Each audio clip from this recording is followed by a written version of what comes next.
I'm going to go back to my first summer as bishop in 2007.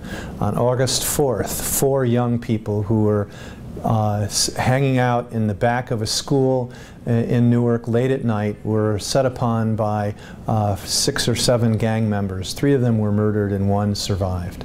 It was a level of violence that Newark hadn't seen before. And what happened as a result of that developed some interfaith relationships, particularly with an imam and a rabbi. And from that we brought in other religious leaders and other people who are committed to make an impact on reducing violence in the city of Newark and beyond.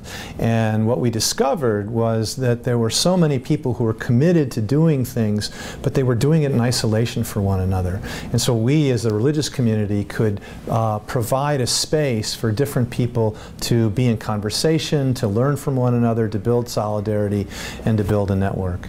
And we've tried to extend that beyond the city of Newark, and then sort of from that have developed a similar network with bishops, which was galvanized by the Newtown shootings last December. 4 of us bishops had already started talking about how we can work as bishops to reduce gun violence. It ramped up immeasurably with the Newtown shooting. Today we have 45 bishops who are part of Bishops Against Gun Violence, and we are in solidarity with one another, supporting one another, sharing best practices, engaging in public witness, in helping congregations and parishioners in congregations to sort through how they can make their own witness to reducing violence in their own communities. So there's a movement that is burgeoning across the church, and what we're discovering, what I'm discovering, there's a common interest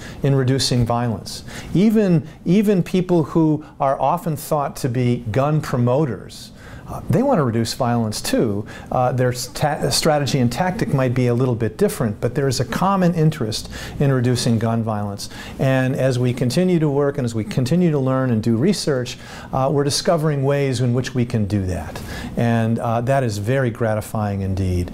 And it turns out the Episcopal Church in particular is on the leading edge of all of this.